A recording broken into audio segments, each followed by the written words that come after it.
watch Survivor, and when the show ends, you really want to talk about it with like-minded friends. It might be hard to find some, but don't you shed a tear. Check out the Purple Rock Podcast, and this is what you'll hear.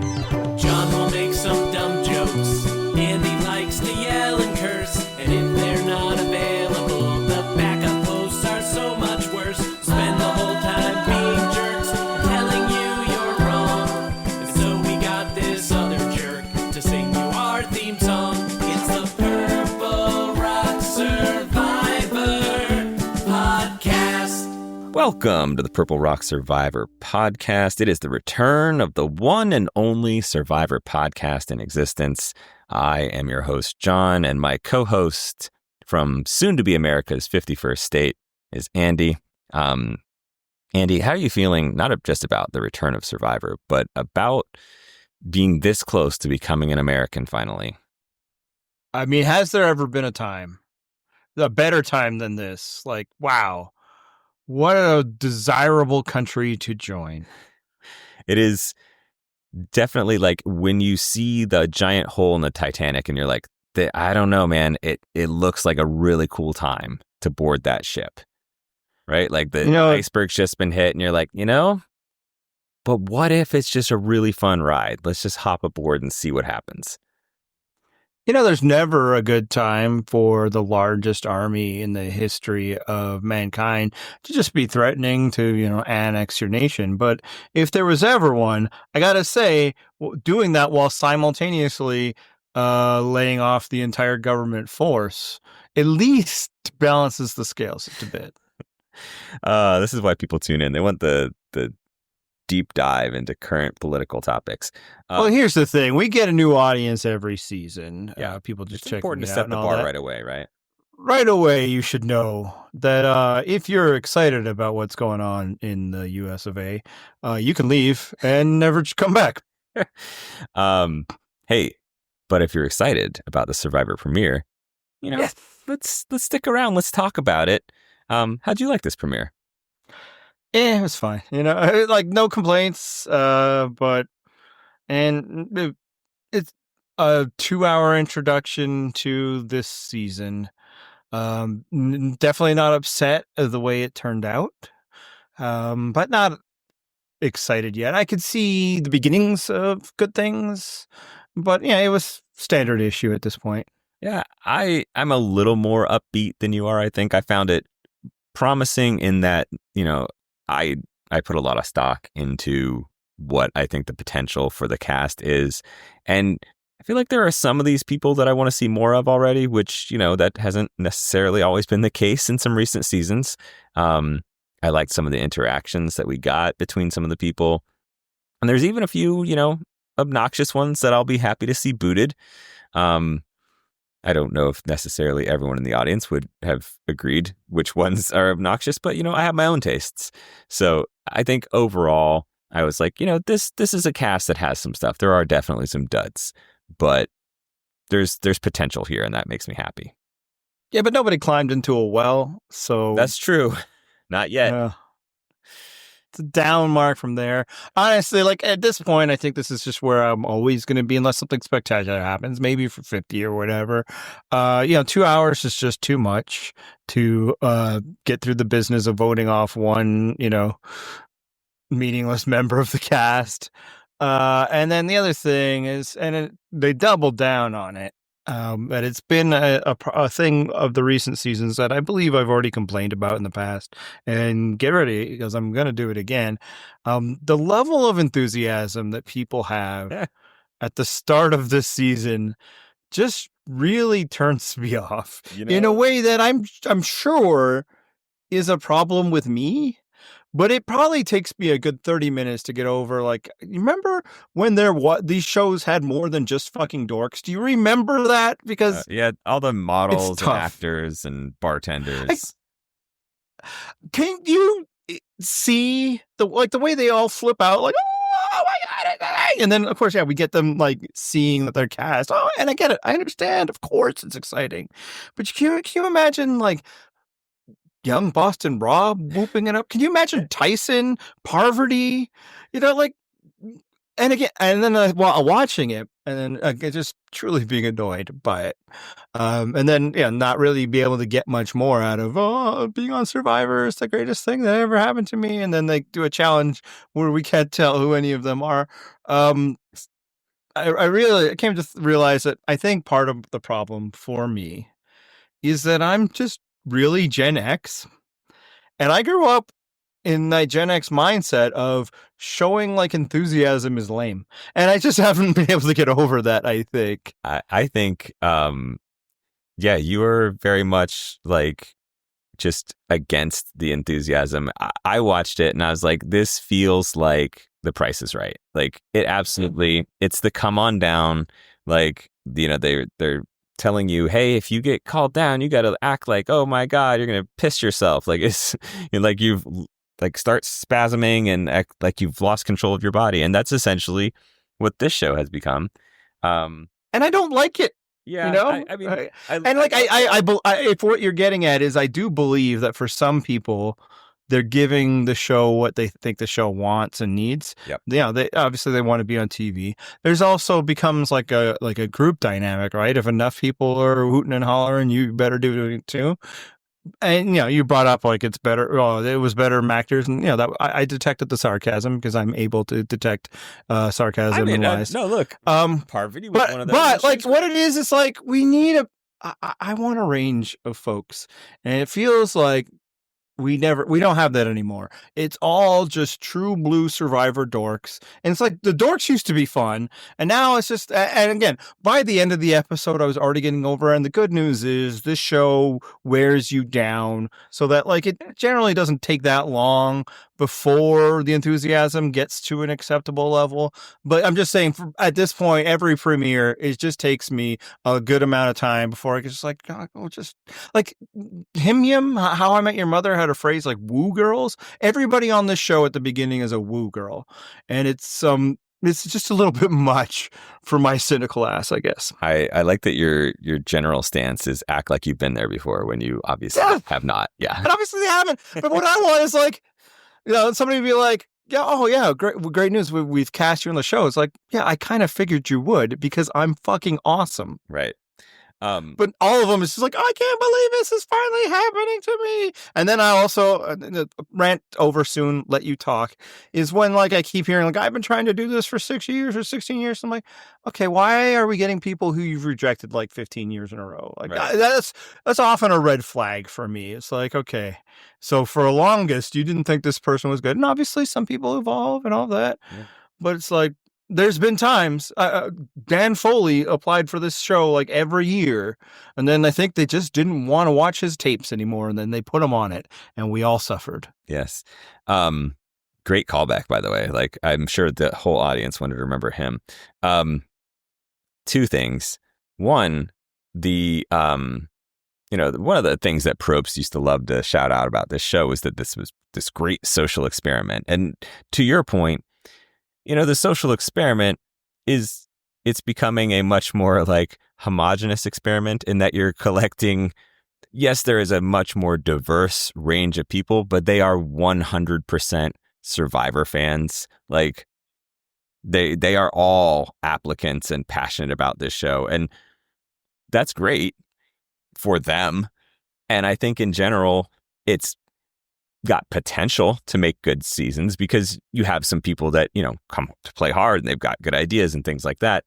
But when you mix it up and you've got some of these people that come in with like, I don't know what the fuck I'm doing, I'll just figure things out as I go. Like sometimes that can cause some entertaining chaos and good television, right? Mm-hmm. So like I get the premise of let's just get all the Survivor dorks. They're going to be so excited. They're going to like go so hard.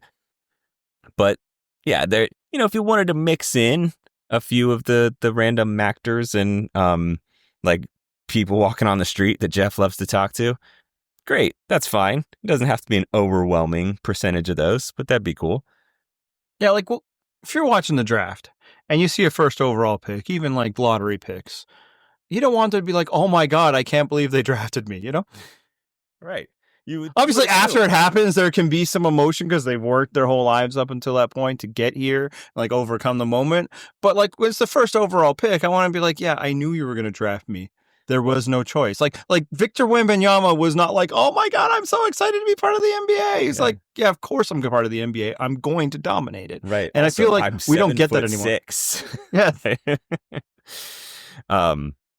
Yeah, the other thing too is that there is some artifice too, right? Because obviously Probst was involved in all the casting process, and he was like, "You there in the orange shirt? Like, come on, guy in the front." Yeah. Well, okay, we know you know who these people are, but yeah, I mean, I don't get too bogged down in the introduction thing because it's like it's fine. As I said, I've seen enough Prices Right. Like, okay, we got to go through this standard process. Now that we'll get to let's get to fucking Plinko, right? And so let's talk about Plinko.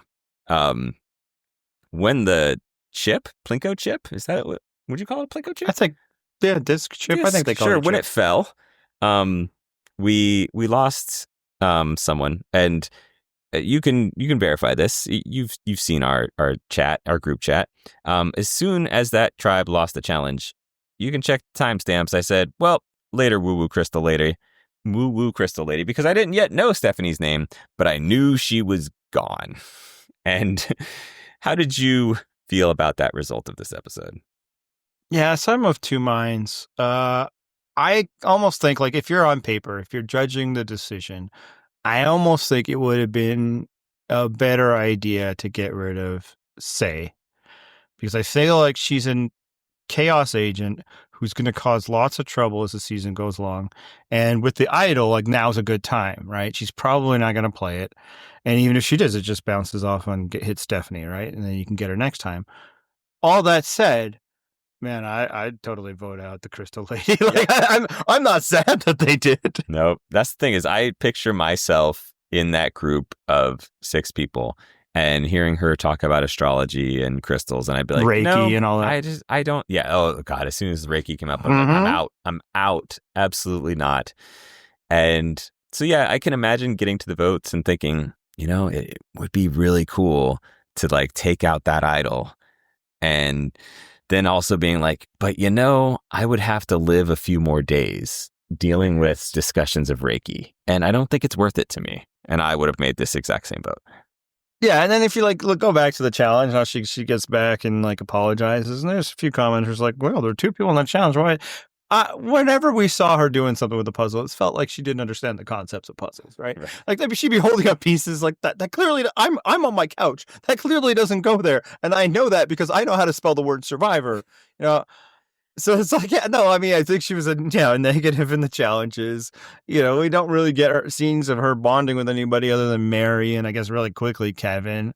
And yeah, man, like, it wouldn't take long to be like, that's the first boot of the tribe. I just think, like, I don't know if she's damaging. She's adding nothing. She's annoying, so I totally buy it. But I think Say could like do some real damage to this tribe with her vibes. So like on paper, I feel like they probably should have gotten rid of Say, but I get it. Yeah.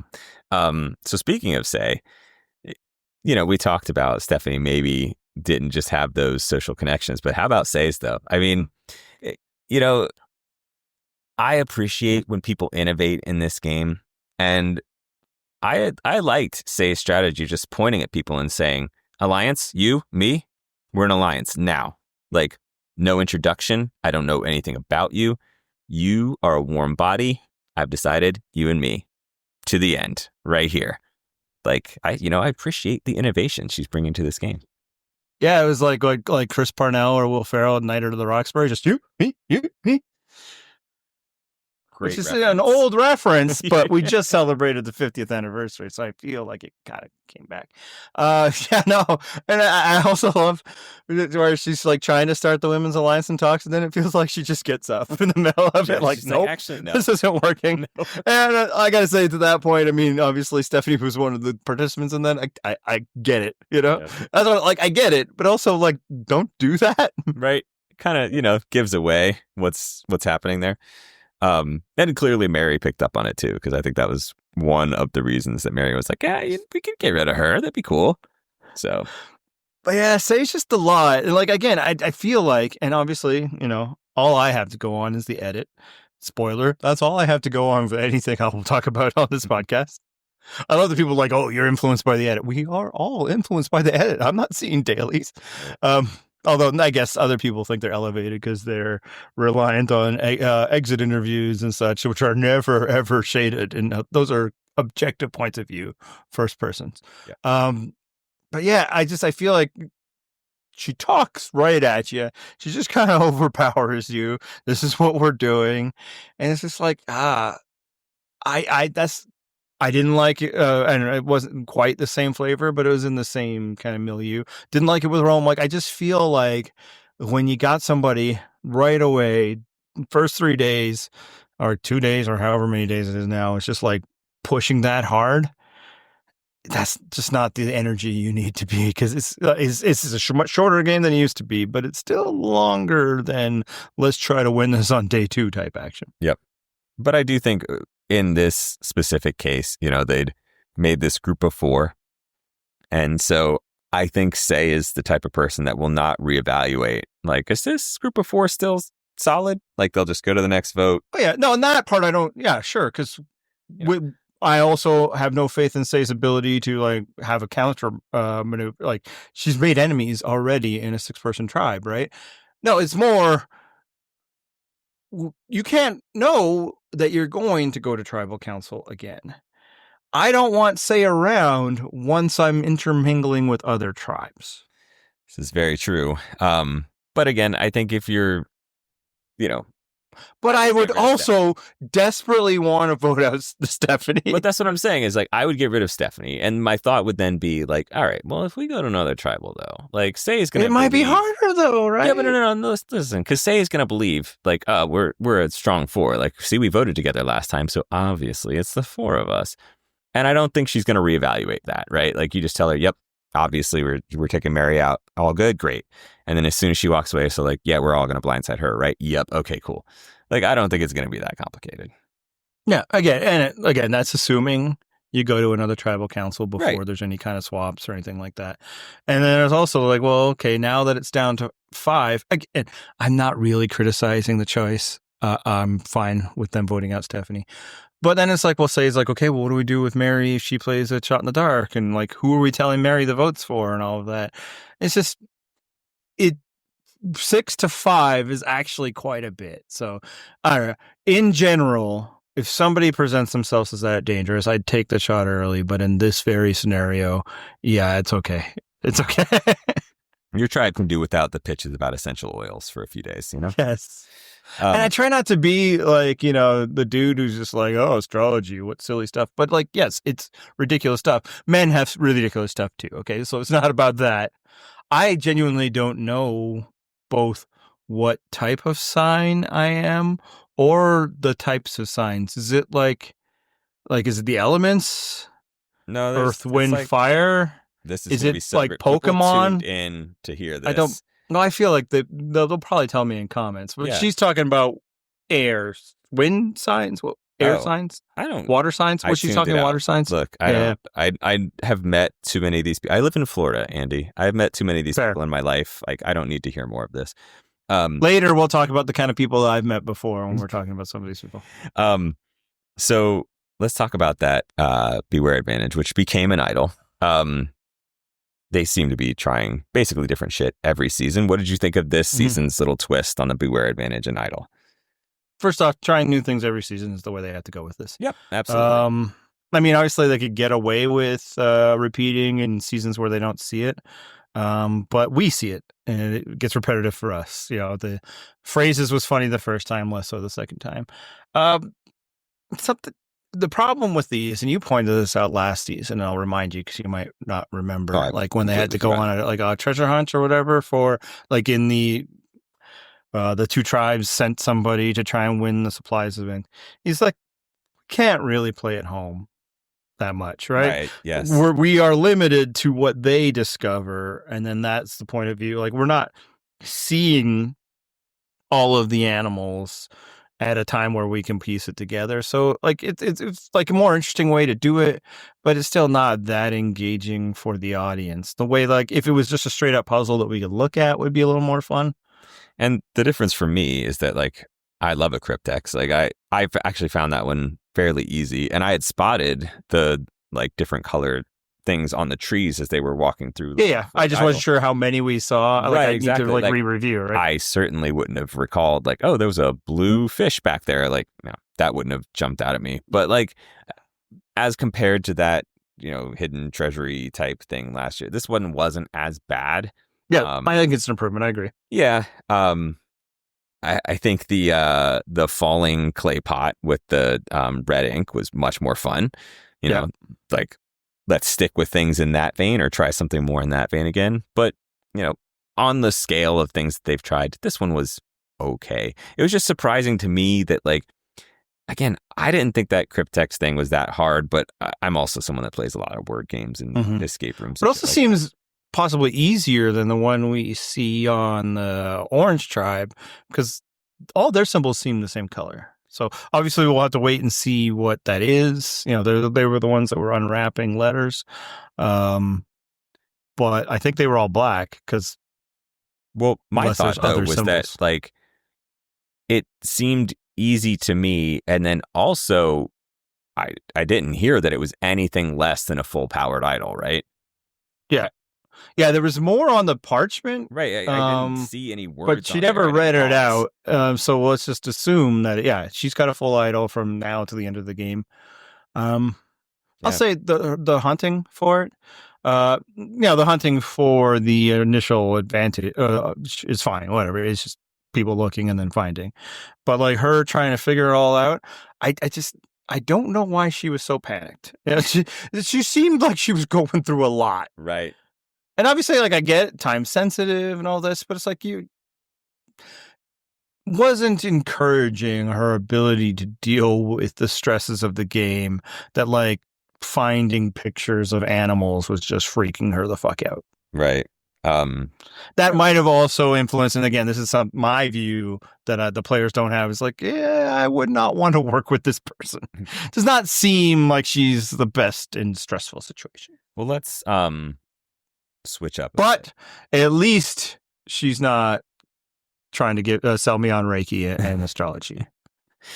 She has that going. Listen, she can tell you which essential oils to put on your feet so that you can cure your cancer, actually. So let's switch instead to... No, but real quick, like to counter the whole... You will not let it go. No, the counter... The whole, men are just threatened by all this stuff. Like what you just said is like how this stuff gets dangerous, right? Yep. It's not just kooky people, all this. It's like now you guys literally might not have vaccines in your life again because I don't know Stephanie specifically, but that type got on Facebook and it'll be all like, all we need is, the healing hands. We don't need medicine. Look, that type is now our Health and Human Services Secretary, okay? So yes, would Canada die in like a head-on war? Possibly, but joining America would probably kill us too. Yeah. If it's not through the illnesses, it's through the airplanes. So fight to the last man. I stand on guard for thee. It's funny, but it's so horrifying. It is. Let's switch to a much more uplifting topic, which was the Eva? How are we pronouncing this? Who are you asking, man? That's specific. I don't know until Emma makes fun of my pronunciation for 3 weeks in a row. Yeah, it's great. I'm gonna say Eva. So Eva. What we should I'm gonna say Eva because that's easier to say. Let's just keep switching back and forth because then half the time. That's an Eddie special too. It is. I know. All right. So anyway, Eva. 50% of the time, I'm right 100% of the time. Eva and Joe. Eva, she's got this thing. She's neurodivergent. She's on the spectrum. She's like, I'm going to tell one person. I got to look around. Who can I make this connection with? Who do I trust to reveal this information to? And Joe's dad vibes were so fucking strong that she was like, no, this one, he is girl dad. He's going to be down for me. I feel it. And she read the room completely correctly. As soon as she talks to Joe, It's like the tears start coming. He's like, oh, like I think of my daughter like this. And it's like, God, nailed it. Like, what a read. Well done. How'd you enjoy that scene? I was fine. It was good. How Yeah, dare you? again, I'm still in the these people make me uncomfortable with their like sincerity, and then this is like ultra sincerity. It's like, come on, it's just so no. It was good. It was like really well done by both. Continuing reading the next day, like a lot of people were personally affected by both Eva's story and then the interaction with Joe. All that was good. I think the other thing holding me back is what we were also seeing in that moment, besides the true moments of human connection, is like an alliance between two people who I don't really think I'll be interested in watching play Survivor. Right, but that's the thing is, they can have their cute moment before they eventually like. It felt like a genuine moment. Like it's not like previous seasons force fed anything like that. But like the thing I need. There's a lot of people now because they identify, and it's great. That's a great thing about representation. But like, what else do we know about Eva? Is that like, I think, and Joe, is that I think they want to play a very basic, loyal challenge and like choring at tribal. Like she literally like, I won't be able to do this other stuff, so I'm going to do chores. And it's like, cool. That's the most boring type, Like, well, you say that, but then you think back to Ken from Millennials versus Gen X, and you're like, sometimes there's a man or a woman, but in this case, a man that can break that mold and be the entertaining, like a season 1, like old school throwback Survivor player. Like, oh, I'm so excited for these two to be to the end. It's like, this would be the most boring alliance ever. No, that's the thing. I thought it was a very cute and sweet moment. Yeah, no, it was great moment for people. And again, everybody was so like, I see that. And it was so brave of her. Absolutely 100%. I am being sincere when I say that. But here's another thing, John. Eva's an American-born hockey player. Oh, I don't know if you've been following the news. Well, John. She's my brother in Christ. She was wearing your flag on her sweater. Yes, I'm going to assume she's American. Was she? I didn't. Well, am I a man that picks up on details, Andy? Would you expect that I would recognize that? Also, again, I want to remind you, I'm from Florida. Do you think I don't see flags fucking everywhere here? You know what? You don't see the American flag on the body of non-Americans. Well, never mind. Could have made a really dark joke there, but nope. Go ahead. But I don't know if you've been following the news, but American-born hockey players are basically my sworn enemy right now. There's some Canadian-born ones that might also be not so popular. Yeah, you know what? Maybe Wayne Gretzky'd be wearing that fucking Stars and Bars. But, yeah. And here's another thing. You were talking about, you've seen Stephanie types all your life. You're from Florida. Yeah. Well, I'm from Canada, so I've been around hockey players a lot.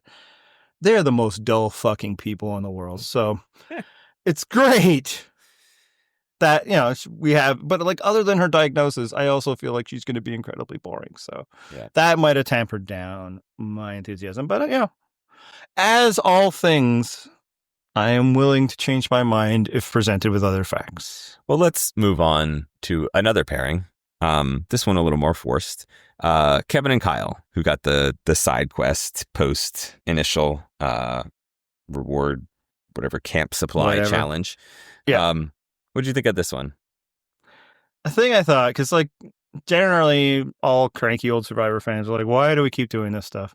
And especially like after the episode, especially putting together topics for this podcast, I get it 100%. And I'm not ever going to complain about it. They need content. This thing is 2 hours long. And I know the true Survivor fans is like, camp life, give it to me. I only need the camp life. I promise you need some variety.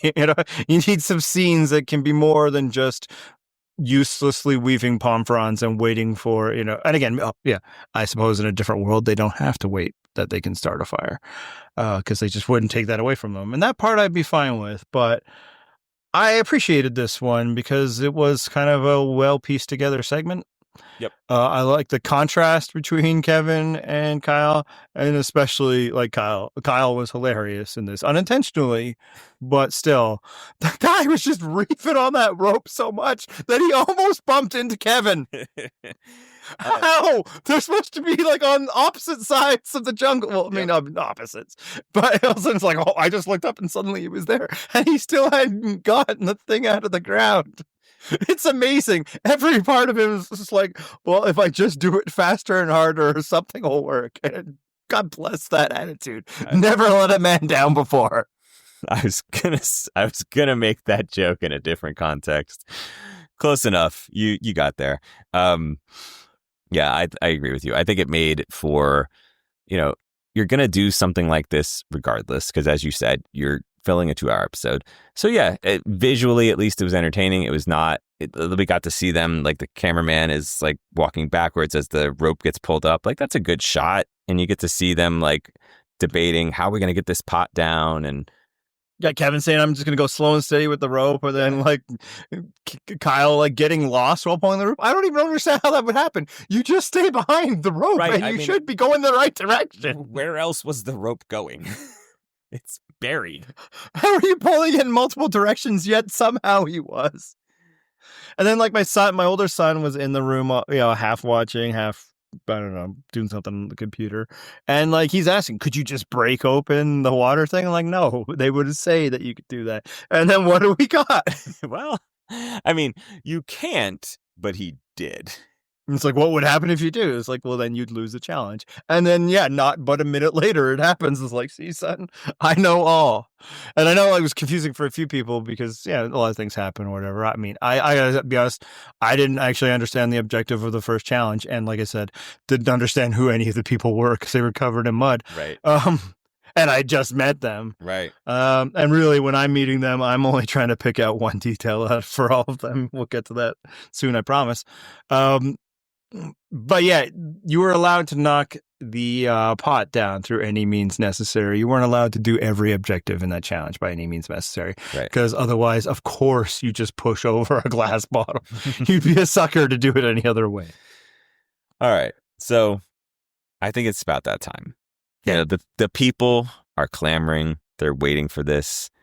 There's been enough mentions of your, soon to be state, the current country. I love the idea that us and Quebec will be just all one state. Yeah. I mean, if I know anything about Quebec, and I do, it's that they are just brimming with national pride. And they're like, us. They are woo after the, betrayal by Tony. They're like, yeah, us, the 5. We're all on board, right? That's how the French Canadians go.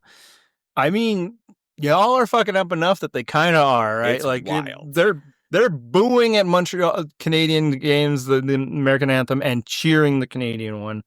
The Liberal Party of Canada is storming back after being dead in the water for a year, just because Americans are like, oh, or no, Canadians are like, oh, wow, that's what happens when you vote right wing. It's something. And again, a lot of those gains are in Quebec to kind of link it all back. Well, and yes, we are going to guess. Well, not only that, just quick diversion here. I'm going to be in Quebec this summer. Like I assume that I'm going to be like super popular there with my American passport. They're going to be like, oh. Obviously you got to show it to get on the flight. Mm-hmm. After that, leave that in the hotel safe and don't let anybody know. I'm sure you can still get your Canadian flags to put on something through Amazon or something. Yep. And I don't know that they'll detect your American accent. It'll just be you speaking English. Fine. They'll already not be happy at you for speaking English in the first place. Now, if you're Montreal, they don't care at all. If you try to do the thing where you try to speak French, they'll just speak English right back at you. Because they're like, oh, God, you sound horrific. Please don't do that. Yes. Yeah. And in fact, I guess that's the thing also sometimes when Canadians go to France, because even if you speak French, because we speak a different French here. Oh. Yeah, so I can say... well, clearly you don't understand what we're saying here because you're weird, sacre bleu or something like that. Yeah. Anyway. But anyway, we've made it the people wait long enough. Let's guess the secret Canadian. Canadians. We don't know. There might That's be more right. than So one. that, for those of you new or don't remember the rules of this game, is John and I do not follow preseason at all. The most that I had exposure I'd had to any of these people before turning on my TV last night was the preview from last season, of which I forgot everything except there was a guy who claimed all his muscles came from chocolate milk. And I'm pretty confident that was David upon meeting him. But yeah, so we don't know, and I was able to stay unspoiled. Sometimes, Canadian media companies like to get excited about these things. One thing, not being on X helps me. And I call it that because it helps me realize that Twitter has been dead for years. Yes. But yeah, so we don't know who is or isn't. We don't know even if there is a Canadian at all this season. Sometimes there's not. We don't know if there's more than one. Right. But we will guess using the clues given to us from this season. And if you were going to go that the hockey player must be Canadian, I'm sorry if I destroyed that for you. No, actually, I was going to say, hockey player, you would think it's a tell, but no, that was not my pick. Yeah, and I actually found it was easier. Well, not easier. I don't know, but there was a lot more people who told us where they were from in this episode, so we could cross them out. Right? Oh no, and see, I'm gonna absolutely forget that because that's what I do. I forget the details. I mean, 2 of them were wearing the city they were from on their shirt, so hopefully you got. Oh, the guy from Pizza. Yeah, that's right.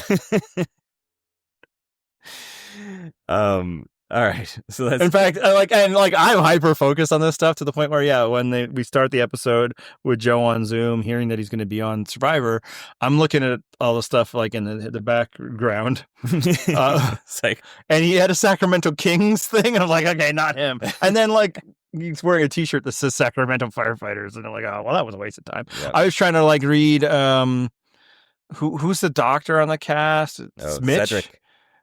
Cedric, yeah. I was trying to read where he would because he had the diploma on the wall, but sadly, not enough pixels on that one. So what'd you come up with? So it's funny that you mentioned Cedric because Cedric gave me Canadian vibes. Yeah, he's suspect. He's not my pick, but okay. I haven't ruled him out. Right. So I'm gonna say Cedric was the one that I felt most confident was a Canadian. I do have a backup that I'm like, if there's 2. I feel like this other guy's the backup. But so who's your Canadian? Okay. Well, like I said, not Joe. Chrissy, also firefighter from Chicago. So no. Camilla and Kyle both talk about family in the Bronx, which I suppose you could be Canadian and have family in the Bronx, but I'm going to take them out. Say no. You got the 3 Justin, Californians? No. Yeah, that's right. We got the California girls. So no. Although one of them was Joe, so that only took out. So it really started to cross out a bunch and left me. And then, but there was one person where it's I think I caught an accent there. Now, one challenging thing is often the thing described as a Canadian accent. For one, it's usually a central Canadian accent, but it also often has hints of Midwestern United States. Right. Not as heavy as Chrissy's, for instance. That was unmistakable. But I think I caught something, and so my pick is Bianca. Ooh, okay. Which literally, I think she said one thing in the episode, but and my wife is also really hyper focused on it to the point where sometimes I'm like, "Hey, man, this is my game." Yeah, muscle her way in. That's right. And she was like, "Ah." Which honestly, if I'd listened last season, she was on Genevieve, and so was I. Except what happened is once we started recording the first episode, I forgot there was a person named Genevieve on that season. I don't blame you. Yeah, but it was neither of us got it, even though later you're calling her a mini Alanis, and she had the French Canadian name. Yeah. Really, we should have missed that one. But she'd done nothing in that episode, so it was tough. But yeah, Bianca's my pick, and just the one pick. If it's not Bianca, my guess is no Canadian. Okay. Yeah, I mean, who's your backup? So did we know? Did we hear where Kevin was from? I don't know. No idea. Oh, and that's the other thing. I'm going to look at the end of this episode. So okay. People don't it's not something that I try to we'll wait till it gets revealed. No. I've commented, it's recorded, or it's a matter of record. Because honestly, I also need to go and find out what these people's last names are to create tags on the website and stuff. So, in fact, I almost did that prior to this. I'm like, oh no. Oh, right. They list the names. I didn't see it. Luckily. Okay. Yeah. If I had to do backup, did Kevin tell us where he's from? No. Okay, so Kevin would have been my backup. Think so. What? He's the lawyer lying about being a school teacher. No. Yeah, I Is don't he? think we got where he was from. Yeah. I don't know. Yeah, Anyway, because he was. so those are my two. Cedric is the one I was like, that guy seems Canadian. So you can let me know. But Yeah. there's other questions to answer in this episode, Like it not only Yeah. our annual game that we have to play, but this one presented us with a whole new game. David, who apparently is a big chocolate milk fan, if what I'm hearing is correct, David just has a go-to where he asks people 3 of the most fucking banal, generic-ass questions, and he's like, That will tell you everything you need to know about a person. I know all that I need to know about you. And I feel like, to his credit, though, none of them are what's your sign. No, honestly, like this is just as stupid. His is just as stupid. Right. I was gonna say I don't know that this is any different. But I feel like the people want to answer David's questions, and so we should do that, and then let the people answer it. Also, if you're listening to this right now, there is a text link. You can text us your answers. I probably won't care, but you can text it to us anyway. So David's first question, of course, is favorite movie. And so the people want to know your answer more than mine. I feel like you're the bigger movie buff. You should lead off. Yeah, I mean, like, what's your favorite band? What's your favorite song or whatever? Like, it's so broad and it changes. But I've kind of landed on one, maybe playing into what David's got, that like not only like is like a contender, a movie I really love, but that maybe says something about me. And that answer is Almost Famous. Okay. But specifically the director's cut of Almost Famous, which is called Untitled. But it's just, the theatrical cut's like a fine little movie. The other one is actually a really good movie. It just adds a little bit more life and more stuff about the music, and that's why I think I love the movie so much. I think the movie also just really captures the feeling of being stuck on a bus with people for a long time, and the different, you get sick of people, then you love them again. The moment where they all start singing along, like I've experienced that moment before, and the healing powers of song. I literally met my wife on a bus trip across the country, so there's also that connection. Oh, nostalgia. Yes. Yeah. So that's my answer. Mine's the one where the lady fucks the fish monster. Perfect. I'm just a big fan.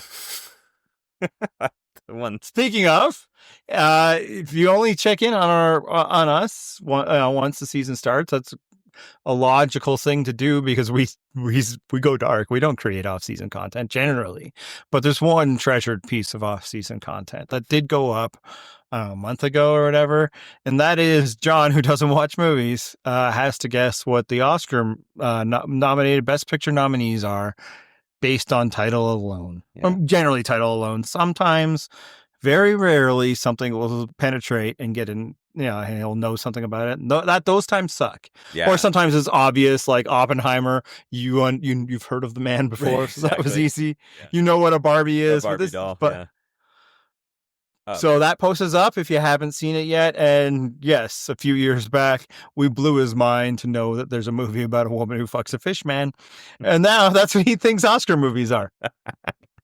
I never watch the Oscars. I don't see commercials for movies, any of that shit. But now I just assume that that's the state of American cinema. Just a lot of people fucking fish monsters. All right. So his second question is the type of car you drive. And we are both dads. I feel like there might be some overlap here. Yeah, David might be onto something. Yeah. I feel like this might reveal something about us. Yeah, and I should know, like, I don't really give a shit about cars. Never been a car guy, and all that. But I drive a Toyota Sienna. That's right. I drive a minivan. I also drive a minivan because I too have dad vibes. So yeah, I was like, okay, fine, that one. But I'm not a. I got the hybrid, which probably also tells you something about me. I mean, yeah, I also have an electric. So, there's another clue about me. From what I hear, like, apparently, again, let's just dive right back into politics.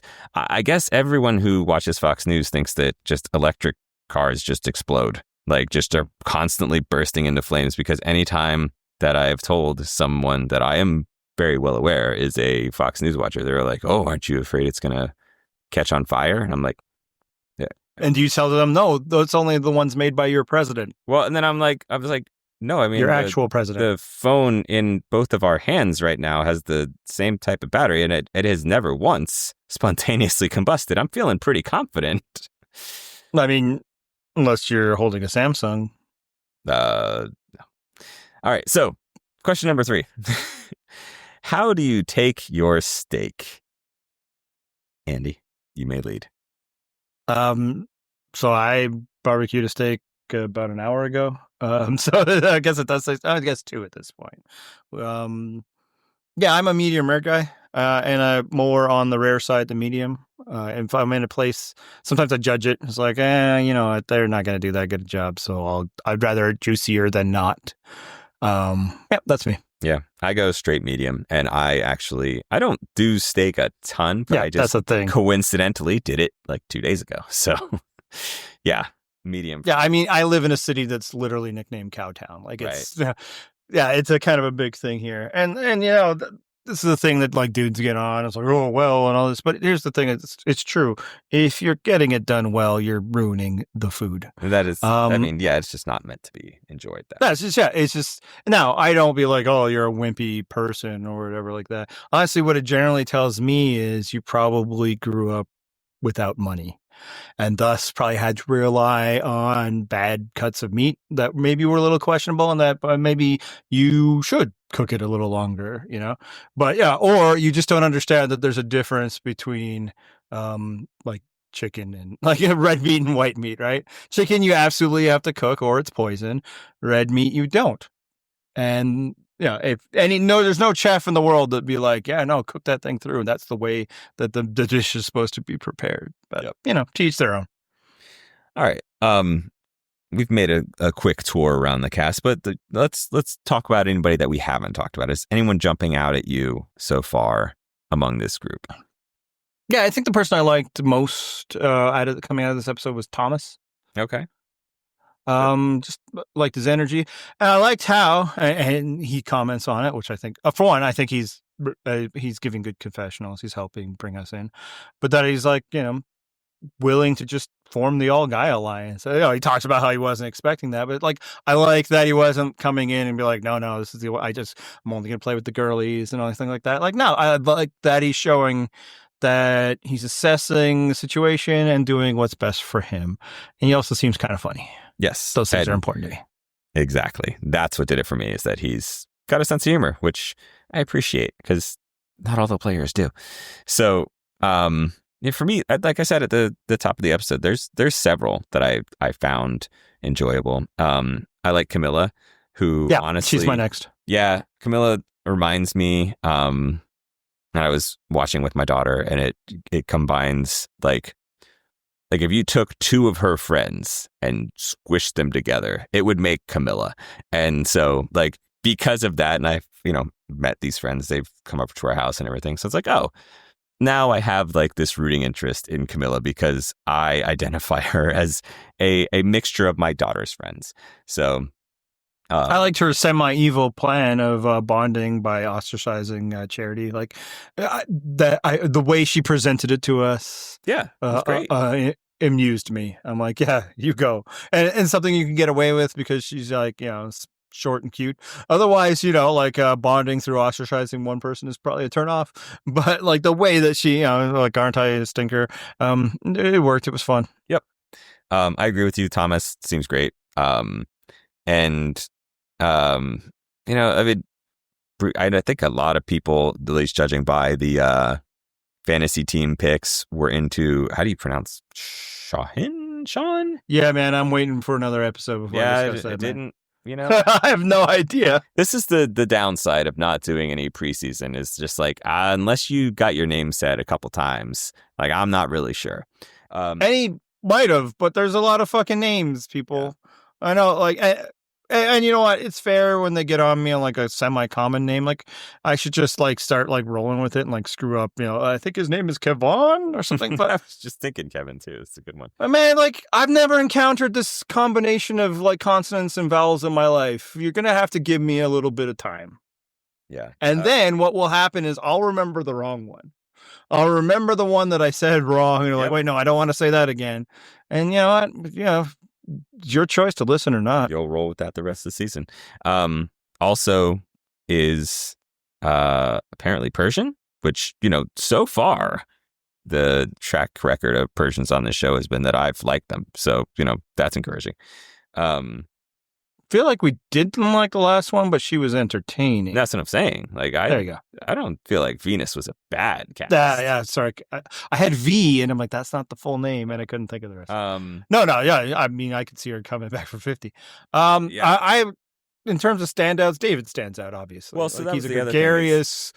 I don't know if he's my jam just yet, but he definitely has charisma. Like, I'm happy he's on the show. I want to, Oh no! see what he delivers. I can tell you, he's not my jam, and I look forward to clowning on him. I feel like either way, I'm fine. Yeah, absolutely. Like, it's not a negative. Like, it's enjoyable to me to make fun of people on this show.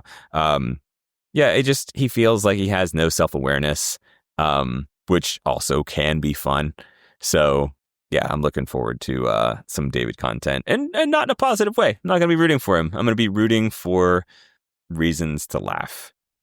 He also strikes me as the most likely candidate for the thing I was talking about up top. Yeah, of course you cast me. I'm awesome. Right. And I like that energy. And sometimes then I root against it later. Or sometimes I'm like, fuck it. Yeah, man. This the Chris Noble of it all, right? So Yes. it could go either way, but he definitely stood out. What'd you think of Pizza? I like the fact that Pizza likes pizza. I mean, I appreciate the shirt, but other than that, I felt like I didn't seem like there was much there. So. No, but pizza. Oh, I just in general like pizza. Yeah, sure. Man, should we just call him Pizza for the rest of the season? Maybe.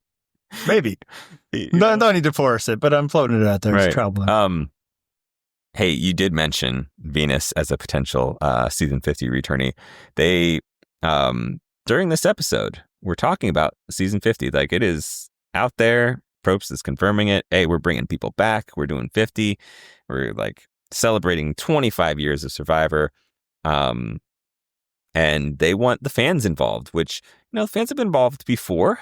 Survivor Cambodia was famously, we picked who got to compete on that one. Pretty well, by the way. Like, a couple we fucking nailed it. I mean, other than one or two. Yeah, I mean, I'm not that arrogant a fan that I expect every decision made by my entertainment products to cater to my desires. In fact, it's better sometimes when they don't. But yeah, man, I thought we did a good job. Go us. Yeah. The last time that people voted well in maybe not the last time. Well, so it's been a while. So here's your opportunity to vote for season 50, right? Like, through the jankiest URL you'll ever see in your life. Well, also, we may not do preseason research for you, but this, our intrepid field reporters have gone out and collected the things that you can vote for Survivor 50. There are 4 of them. But first, I want to point out, as I mentioned, we do get fan mail. You can text the show. And we can't text you back, so we respond to you via the podcast if we're going to at all. And at the end of last season, we had one that related to season 50, and they said, what are some themes for future seasons that you think could happen involving past players? One thing that I think would be good is the most hated survivors in Survivor history. Do you like that idea? No, I hate it. Yep, it sounds it's right there on the tin, man. You said it's the hated stuff. Yeah. I'm a weird kind of person that I don't enjoy doing things that involve things I hate. Right. One theme that I would really like is Angelina and people that are also okay.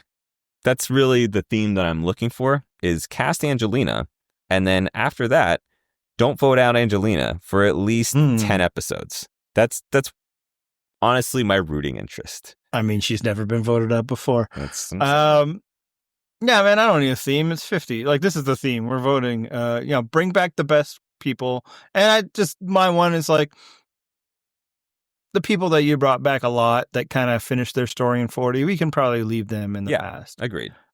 But other than that, I don't care. Reach back as far as you need to. Sure.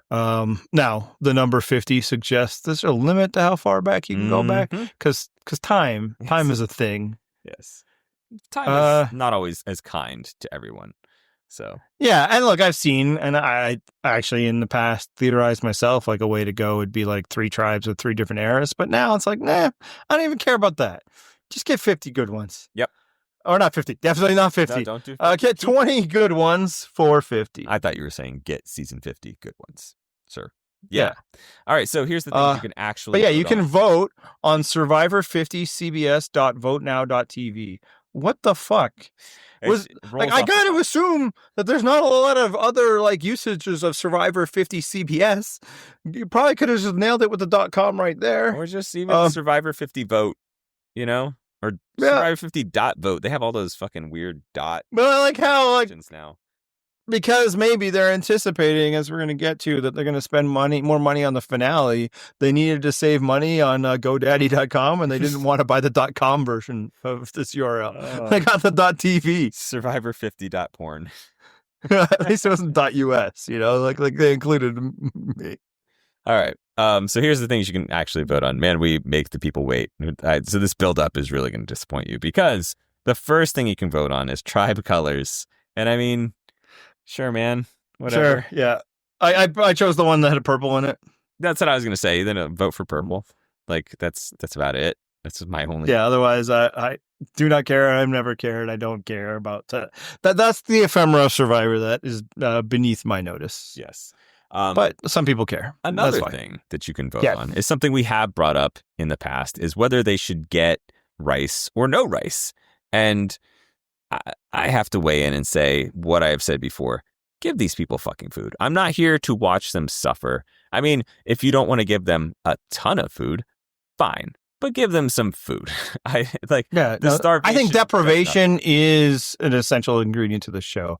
I think as but there's 39 levels, right? seasons of this show have proven, you can still do deprivation while giving them rice. So yeah, I voted for rice too. And you'd think that this one would be an easy win, right? Like, who's going to vote, use their voting preferences to ensure that a small group of people suffer? Yeah. And then now I'm worried. Now that I put it that way. Yeah. As soon as the words left your mouth, you're like, oh, actually. Yeah. Yeah. Right. Okay. So, third thing, you can vote for Final Four firemaking. And not only that, the way they phrase it is fantastic. It's like, do you want this thing that's awesome, or go back to the old boring way? It says something like, it has delivered some of the most exciting and dramatic moments in Survivor history. But would you rather that we go back to the old way? Man, it's like when the polling people come around and ask question. It's like, oh, would you like more Medicaid, or would you like us to saw babies in half? Like, oh shit. I mean, I guess like Medicaid. If only the push was that, Yeah, if only. Do you support trans rights, or do you think perverts should rape your children? Like, right. I feel like that's the polling.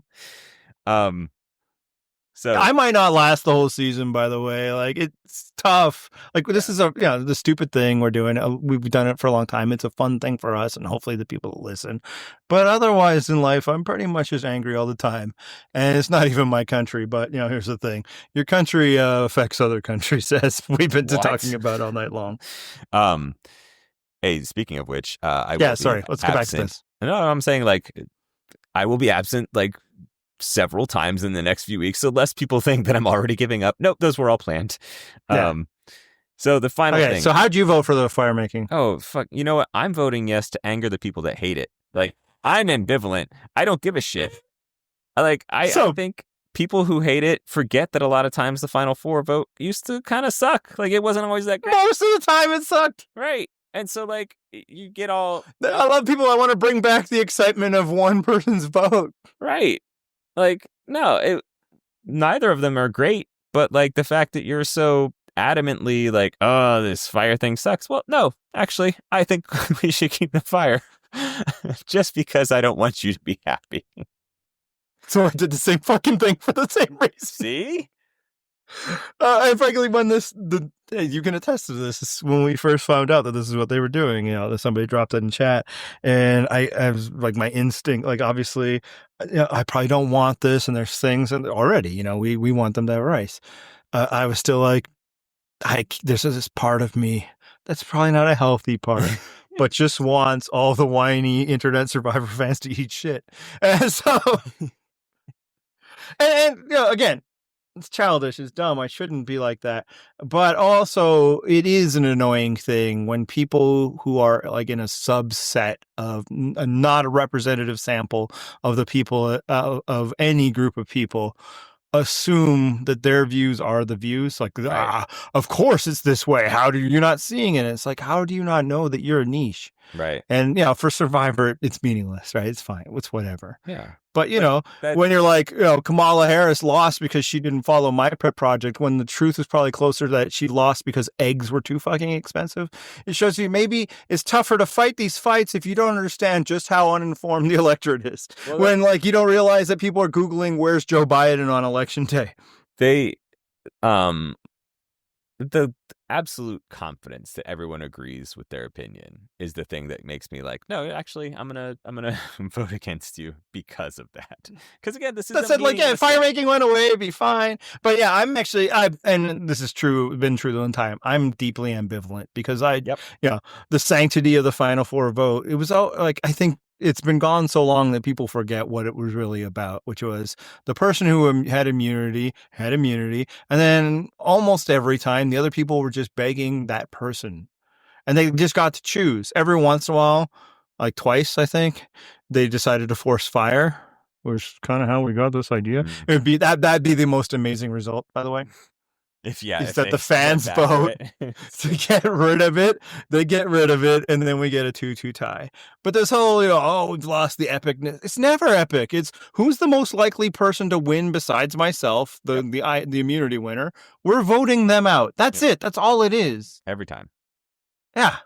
So, which maybe it's fine and more pure for the game standpoint. I think we both made clear that that's really not my highest priority in regards to the show. I largely voted that way to troll, but I'm also I would prefer just to get rid of fire and think of something else, because I feel like we've seen almost every entertainment iteration of fire. Rock, paper, I guess the only one is person who looks like they're going to win, puts themselves into fire and loses. We haven't seen that yet. No, yes. Anyway, so final thing, you can vote to do the final vote reveal in Los Angeles or in Fiji on island. I've been to one of those. I have for Cambodia. I was even briefly on TV. It was very fun. It was a really cool experience. The energy there was awesome. And so having had that experience, I would say let's deny anyone else that memory and keep it in Fiji. Because fuck the rest of you, I got mine. So another time-honored way of voting, right? Yep. My priority when it comes to the reunion portion of the finale is for it to be as short and unimpactful as possible. Yep. And thus I voted to keep it in Fiji, because I feel like if they bring it back to Los Angeles and make it live and spend that money, they're gonna have to do stuff, right? It's not just gonna be let's tuck on the final 20 minutes of the episode for this. It's gonna be closest to the full hour, closer to than it had been in the years prior to giving it up.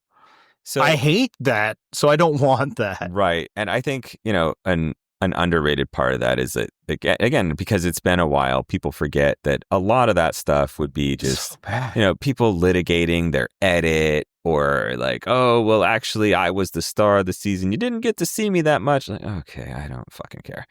Whereas, is the on-island reunion great? No, but like you said... No, it's bad. Yeah, no reunion tends to be great. And at least the on-island one is immediate and shorter, and that I'm fine with. Yeah, it's kind of become perfunctory, and since they're not going to get rid of it altogether, that would be my vote. Lose it. Sure. End the show on congratulations, you won, and let's get the fuck out of here. Because and I've gone this over. It's if you care, if you want to hear more about what these survivors felt like their experience and all that, I fucking promise you there are avenues for that shit now. Yep. There's So podcasts we don't everywhere. need it. The instant reaction or the 6 months later reaction hosted by Jeff Probst. We don't need it at all. So like, yeah, since getting rid of it wasn't an option, keeping it inconsequential in Fiji is the closest thing we can get. So, as we have done for the past 2, that's maybe 3, I don't know, something I think 2, seasons. We've done a top 3 inspired by what was taking place 2 seasons ago, which I don't know, where they were naming things. Top 3 somethings. And so we're like, yeah, we'll do that too. Probably. Who can remember is what I'm saying. I can remember. Yeah. They had a Swiftie on the show that kept talking about Taylor Swift songs, and I was like, hey, wouldn't it be funny if we did our top 3 for Taylor Swift songs? Yeah, sure. That's where it happened. All right. Well, then, and from that magical moment, this trend was born. So I think because in this episode, we got an all-male alliance, the California girls, I feel like we should do top 3 male trios. So I'll let you begin. I guess we're starting at number 3. Who would be your third best male trio? And like this would be easy to just fill up with music, like trios, but Sure. I didn't want to. So for number 3, I decided to go with Huey, Dewey, and Louie. That was an actual thing I debated as well. So good call. Yeah. So I mean, before, like, you know, when they were just Donald's nephews and random cartoons, whatever. DuckTales, important part of my childhood. As probably, maybe, possibly even more because of the theme song than the characters themselves, but it was right up there. And then the remake that came out, I don't know, in the 2000s somethings, right? At this point, it's probably like 4 or 5 years old. It feels like it's not. It's fantastic. It's so I have laughed at that harder than almost anything in my life. So I have no problem ranking those 3 in my top 3. Yeah, there's a lot of like kids programming where as a parent, if you're watching, you're like, oh no. But like the DuckTales remake, great stuff. Like you'll truly enjoy watching that with your kids. Yeah. So one of the best needle drops of All I Do Is Win. I'm just going to put that out there. Honorable mention for me, Luigi, Mario, and Bowser, which I thought was a little bit of a reach because, you know, I think I feel like Bowser isn't really part of the trio. Right. You know, it's canon that Bowser is male, but yeah. You know, is he? You know, I couldn't loop in like Wario or Waluigi like that. Well, what about fit. Toad though? Yeah, but I feel like Toad is Toad a bro. I mean, I think Toad is a they. Like, you know, I don't think Toad is ever gendered, which is fine. So that's why I don't know how many genders there are in the Nintendo universe. Someone we'll have to take it to the Supreme Court. All right. So my number 3, I should say. Q-Tip, Fife, and Jairobi. Why not? Jairobi? Yeah, Jairobi. Why not? Because he's the 4th guy. No. He was in like one album. You're thinking of Ali Shaheed Muhammad, my friend. No, listen. I am picking him because he left the band probably before you ever listened to them. No. He's still Yes. Does he? He's a chef. Ali Shaheed Muhammad is the producer of the band. He is the 3rd member of their trio. And I know this because Tribe Called Quest is my number 2. Oh, really? So my number 2. I think maybe Jairobi just has the more, like, they mention him in the first album. I think they give him a shout out in the second because he's gone from the band at that point. He is not on the band. I think he's on the front cover, but he's not on the band for Midnight Marauders. He's not in the band. He's in the most recent album that what I assume is their last album. He's back. Yeah. He like did a voiceover track. Not like he literally left Tribe Called Quest as like after they recorded their first album, so he could concentrate on his culinary career. Well, he's a multifaceted man. If you're counting Jairobi at all, then they're not a trio, is what I'm saying to you. There's never been a time when like he was there and there wasn't 3 other dudes. When Jairobi was part of the band, they were a quartet. And once he left, they became a trio. And that's my number 2. All right. And my number 2, SpongeBob, Squidward, Patrick. Because, you know, why not? 3 dudes, 3 bros. They seem fun-loving. They got some playful banter between them. I'm a SpongeBob, Squidward, Patrick trio person. And who is All right. your number one? So like I said, 2 and 1 could have flipped. Ultimately, I think what put Tribe at 2 is because they were once a quartet. Whereas my number 1 were always trio, and that's Nirvana. Yes, that's also my number 1 because it's too easy. Of course, it should be your number 1. You're right. Previously established that I'm a Gen X dude. The thing was, much like you, I was like, I don't want to just do all music. So I did debate too, like, the Three Bros from Him Yim. I was trying to think of like where else is like a group of 3 guys. Like, oh man, I don't fucking know. So yeah, it was difficult. Not a lot jumped to mind. Yeah, no, it was like a lot of music, like De La Soul, I consider Beastie Boys. Yeah. All right. Kurt, Dave, and Christ. So let's move on here. First of all, we have a fantasy league going, which I alluded to earlier in this podcast. You can find that at purplerockpodcast.com. All the rules are on there. You can pick a team up until the start of that second episode. And yes, I do check. So when you log your team at fucking 8:45 p.m. East Coast time during the second episode, I delete it because fuck you for trying to break the rule. Also, as I mentioned earlier, you can text us. We try to answer texts we find entertaining or interesting in the next week's podcast. We can't respond to you. Don't expect that we're going to. We might. Anyone know? Neither of us will be on the podcast next week, so if it's a pressing thing for John or I, you'll have to hold. Yeah, if you want like a good opinion, you should probably wait. Yes, and on that programming note, next week neither of us are here. And who did you get to fill in, Andy? Let's keep it a surprise in case one of them drops out. It's fair. We're just dropping like flies around here. I think people can assume. This isn't my struggling mental state with the world. I have a business trip. You have previously scheduled engagement, but I actually think it's good. I think maybe I should always try and skip one of the second or third one, so I'm not being like, hey, I'm still warming up to the season. Yeah. Like by the time I come back, episode 3, I'll be coming in hot. Okay, sounds good.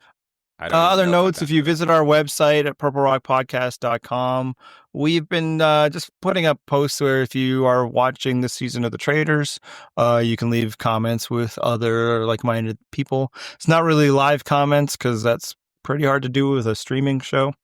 But yeah, if you've been watching that, it was obviously tangentially Survivor related. There's a commercial during Survivor. Yeah. So two episodes left of that. Well, there's one I guess you probably would have already watched if you watch it the day it comes out because that's now. And then next week is the finale. How's that season going, by the way? Yeah, it's fine. Here's the thing, that show, like some people really want to focus on the game of that show. The game of the U.S. version of The Traders, which is the only version I watch because it's on brand for me, is I don't think it's a very good game. It's just whatever. It's a fun, campy show, and that is still true. I would say.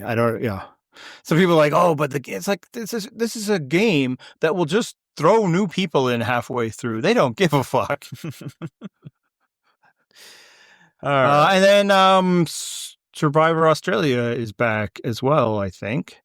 So there's posts on our website about that that have nothing to do with us because on brand. Yeah. That's one way that I'm ready to join the union. So I only watch American, damn it, when it comes to my reality programming.